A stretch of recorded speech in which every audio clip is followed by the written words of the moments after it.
মশাইকে দেখছো? আমার রান্না হয়ে গেলে দেখেছো কোনোদিনও? 1 বছর হয়েছে পড়ার জন্য পাগল করে খাচ্ছে।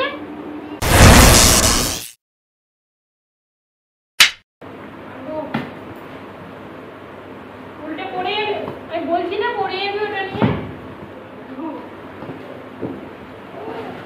এই এত বড় পার্সেলে এত বড় প্রোডাক্ট। আরেকটা বাবু মশাইয়ের বডি ওয়াশ। অনলাইন থেকে কিনি এগুলো, কেন বলো তো? বেশ ভালো সস্তা হয়। আর দোকান থেকে কিনলে না এতটা সস্তা হয় না। দোকানেও হিমালয়ার পাওয়া যায় ওষুধের দোকানগুলোতে, মোটামুটি এটাতে ভালোই সস্তা। এটাতে 360 টাকা প্রিন্ট আছে। দোকানে গেলে হার্ডলি বাচ্চাদের এই প্রোডাক্টগুলো 355 কি 50 এরকম নেবে, এর থেকে বেশি না, 10-20 টাকা ম্যাক্সিমাম। আর আমি এটা কিনেছি বহুত ডিসকাউন্টে, সেটা হচ্ছে 315 টাকা। মানে খুব কত টাকা কম হয়? যদি 350 টাকাও নেয় তাহলে 35 টাকা কম, মানে এনাফ। মানে এতটাও কম তো দোকানে দেয় না, ওই জন্য অনলাইনে কেনা। আর বাচ্চাদের প্রোডাক্টে না এমনিও খুব একটা বেশি এমআরপি থেকে ডিসকাউন্ট চলে না। আর এই যে এই ডাইপারটা দেখছো, তোমরা হয়তো অনেকেই হাগিস ইউজ করো বা প্যাম্পার্স ইউজ করো, কিংবা সব থেকে কমের মধ্যে বেবি হাগের ফার্স্ট ক্রাইতে পাওয়া যায়। ওটাই হচ্ছে মানে ব্র্যান্ডেড প্লাস হচ্ছে ভালো। কিন্তু আমি তোমাদের বলবো, যারা বাচ্চাদের ডাইপার ইউজ করো কমের মধ্যে, এইটা কিন্তু ভীষণ ভালো। এটা অ্যামাজনেরই কোম্পানি, অ্যামাজন ব্র্যান্ড, সাপলস নাম কোম্পানিটার। আমার এই এক্সেল সাইজটা পার পিস কত করে পড়েছে আমি ঠিক এখন হিসাব করে বলতে পারবো না, আমার মনে নেই। কিন্তু আমার এইটা 54টা প্যান্ট 12 থেকে 17 কেজির জন্য এক্সেল সাইজের দাম পড়েছে 525 টাকা। মানে মোটামুটি অনেকটাই কম। এই সাইজের হাগিস বা প্যাম্পার এগুলো নিতে গেলে তোমার দাম পড়ে যাবে প্রায় 1000-এর কাছে, কিন্তু এটা 525 টাকা দাম নিয়েছে। প্লাস এটা এক্সেল সাইজে যে ছোটো ছোটো পাউচগুলো পাওয়া যায় না, ওগুলো ওগুলো বোধহয় এক একটাই নেয় 20 টাকা না 19 টাকা করে। তার তুলনায় এগুলো মনে হচ্ছে এক একটা 10 টাকা করে দাম পড়ছে, তো অনেকটাই কম, প্রায় হাফ দামই বলতে পারো। আর ভালো, বেশ ভালো এগুলো। আমি তো ইউজ করি, আমি তো সবসময় ইউজ করি না হাগিস, মানে ডাইপার আর কি, কিন্তু তাও এটা খুবই ভালো। তাও মানে কি, এটা এমনিই খুব ভালো। কিন্তু পড়ে আছে এখন, এটাই পড়ে আছে, খুব ভালো। তোমরা একবার এটা ইউজ করে দেখতে পারো। এটা অ্যামাজনেরই ব্র্যান্ড, কোনোদিনও ভালো মানে কোন খারাপ হবে না, ভালোই হবে অ্যামাজনের। তুই এটার মধ্যে বসে গেছিস, দেখো কেমন ফাঁক তালে ছিল এটার মধ্যে বসার জন্য। তো বন্ধুরা, গুড মর্নিং। না মর্নিং ঠিক বলবো না, এখন মর্নিং না, কিনা আফটারনুনও নয়, এখনই দুপুর 2টো মতো বাজে। আমার এই স্নান সেরে পুজো দেওয়া হলো, বাবু মশাইয়ের একখানা ঘুম অলরেডি হয়ে গেছে। কি ওর জন্য গোবিন্দভোগ চালের একটু খিচুড়ি করেছি, দেবো বাবু মশাইকে, যদি খায় তো খাবে, নয়তো আর কি খাবে না। আর আমার না জানো তো, কালকে তো তোমরা দেখলে যে আমার ওই আমরা ওই তরকা আর চানা মশলা কিনেছি, কিন্তু তরকা আর ওই চানা মশলাটাতে না এত ঝাল ছিল যে ওর বাবা খেতে পারেনি। ওর বাবা তো মানে একদমই ঝাল খেতে পারে না, তখন কি আর করবে অত রাত্রে।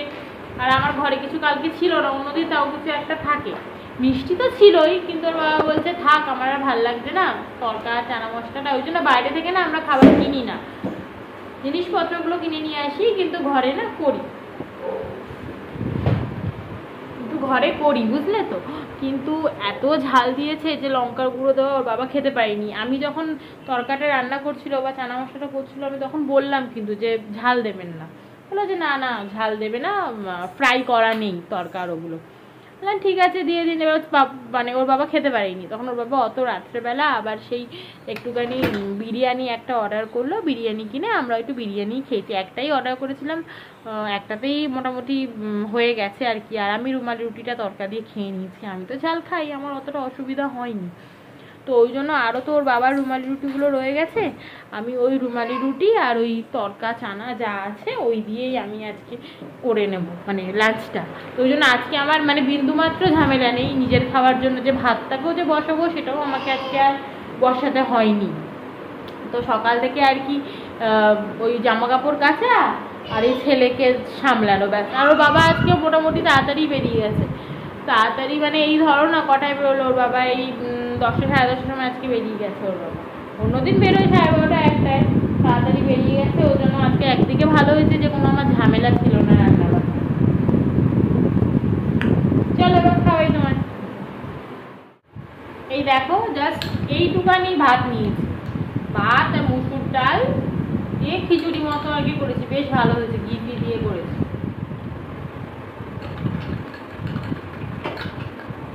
খুব কাটবো যদি কথা না খেয়ে একটু খাও, আমি হাতে করে খাওয়াচ্ছি।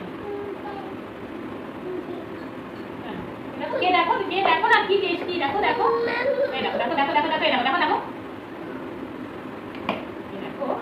খাবি না কেন? কেন খাবি না বল? খেয়ে দেখ। দেখো মুখে চোখে উল্টে আমার কামটাকে বাড়ালো, মানে হয় বলো 1 বছরের হয়ে গেল, 13 মাস কমপ্লিট, তাও খায় না কিছু। না আমি একদম হাসবো না, আমি একদম হাসবো না। প্লিজ খাও না, প্লিজ খাও, প্লিজ প্লিজ প্লিজ প্লিজ। এক আমি খাই না।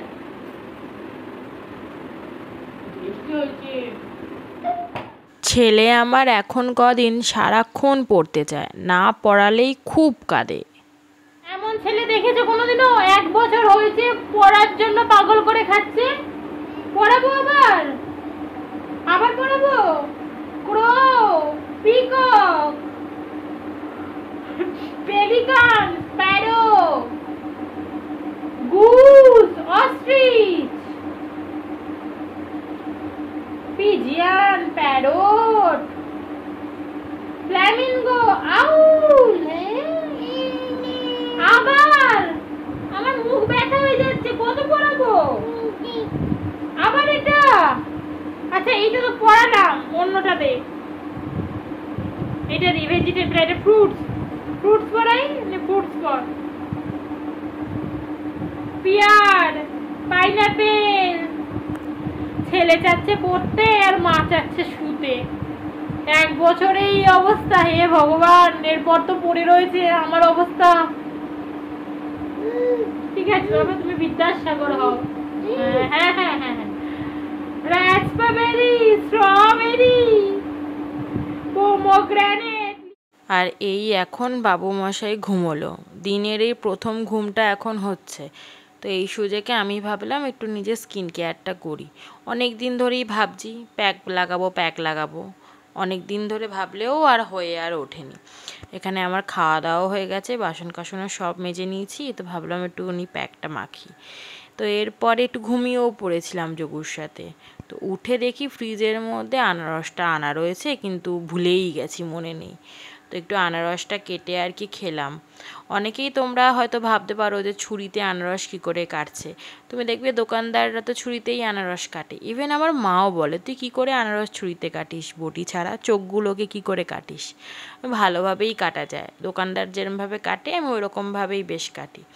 আর আনারসটা জানো তো দারুণ ছিল, পুরো রসালো মিষ্টি। একা একা নিজেই খাই, ওর বাবাটা খেতে পারে না, ভালো লাগে না। বিকেলবেলা তো থাকে না, আর সকালের দিকেও উঠে এসে খেতে চায় না। তো ওই জন্য ভাবছি আজকে আনারসের চাটনি করে দেবো, তাহলে ওর বাবারও খাওয়া হয়ে যাবে। ওর বাবা ভীষণ ভালোবাসে আনারসের চাটনি খেতে, তাই একটুখানি কাটলাম। আর মোটামুটি বাকিটা যা আছে তার হাফটা আমি আনারসের চাটনি করে দেবো।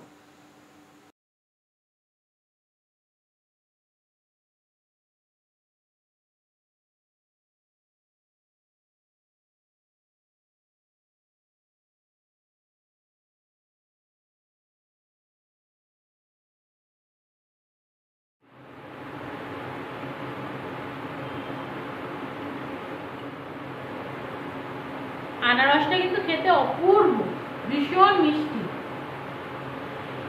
এই সিজনে আমার খাওয়া এটা প্রথম আনারস। যেমন মিষ্টি তেমন রসালো। যোগু তার বাবাকে দেখা মাত্রই দেখো কেমন গণেশ ঠাকুরের ইঁদুর যেমন পায়ের কাছে পড়ে থাকে, তেমন বাবার কাছে চলে গিয়ে পাটা জড়িয়ে ধরে থাকবে, যতক্ষণ না বাবা কোলে নেবে কাঁদতেই থাকবে। আর এখানে ওর বাবা এসেই ওর ঠাম্মাকে ফোন লাগিয়ে দিয়েছে, ভিডিও কলে দেখছে। আর ঘরের অবস্থা দেখেছো?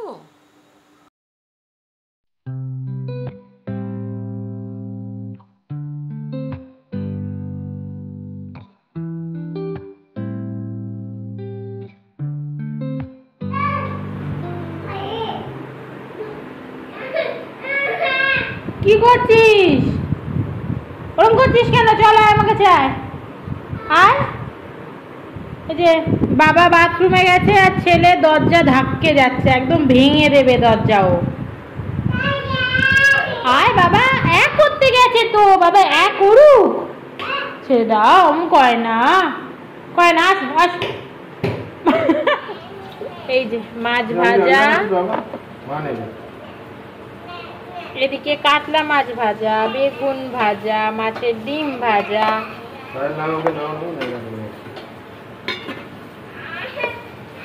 মাছের কালিয়া, এদিকে ডাল সিদ্ধ, এদিকে আনারসের চাটনি। এই যে বাবু মশাইকে দেখছো, ঘুমিয়ে গেছিল কিন্তু রাত্রি 11:30 বাজে এখন। কেন উঠে গেল জানি না, হঠাৎ উঠে গেল। কত চেষ্টা করলাম, দেখলাম চোখে আর একটুও ঘুম নেই। আর ওই যে আরেক বাবু মশাইকে দেখছো, আমার রান্না হয়ে গেছে, সব হয়ে গেছে। আবার বাজার থেকে চিকেন নিয়ে এসে বললো আমি চিকেন খাবো। ছেলেকে তো ঘুম পাড়াচ্ছিলাম, তাই বলে সেই রান্না করছে। ছেলে যা বাবাকে জ্বালাচ্ছে, বাবাকে লাস্টে বাধ্য হয়ে কোলে নিয়ে রান্না করতে হচ্ছে। আমি বললাম যে দেখো রাত দিন আমি কি করে করি। আর এখানে ছেলে তো পণ নিয়েছে, বাবার হাতের তৈরি মাংস খেয়ে তারপরেই সে ঘুমোবে। তো এইখানে আমি আমার ব্লগটাকে শেষ করলাম আজকের মতো। টাটা।